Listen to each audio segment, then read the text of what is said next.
A little over a year ago, I was having extreme pain and weakness on the left side leg, front of the leg, and sometimes it would even go to sleep. And I was referred to Dr. Hostin by a mutual doctor friend that told me that he was extremely good at repairing conditions like the one I had. I had instability at L4, L5, and after Dr. Hostin reviewed all of the tests, he confirmed that yes, it needed to be fixed. So we scheduled surgery.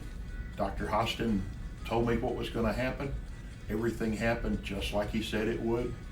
And about 4 weeks later, he cleared me to return to work as I felt able, and I did.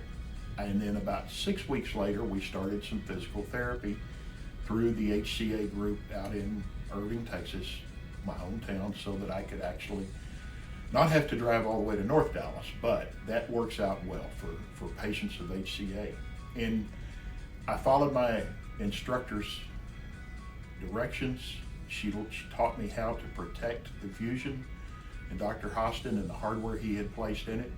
I've had normal checkups all along after the procedure, and it is so much better now because before the surgery I could barely walk a city block, and not too long ago, about 2 months ago, probably 8 months after surgery, I actually walked the all of Natural Bridge Caverns north of San Antonio, and I found out after we left the cavern that it was 18 stories down and 18 stories up. So Dr. Hostin did a good repair. Randall had fairly typical spinal stenosis symptoms, and if you listen to him describe his problem before surgery, he could not walk distance, maybe a block, before he felt like he had to sit down and his legs started going numb. And that's because the nerves that run your legs are pinched in your back. He had had an initial decompression to open that up, but unfortunately developed recurrent stenosis symptoms and instability in his low back, which caused recurrent nerve pinching. Usually once you address this and open the nerves back up, patients like Randall notice their walking limitation goes away extremely quickly. So he talks a little bit about being able to go on hikes with his granddaughter and not really having limitations in his activities of daily living or walking tolerance. And although he's in his 60s, people have a pretty high expectation of function.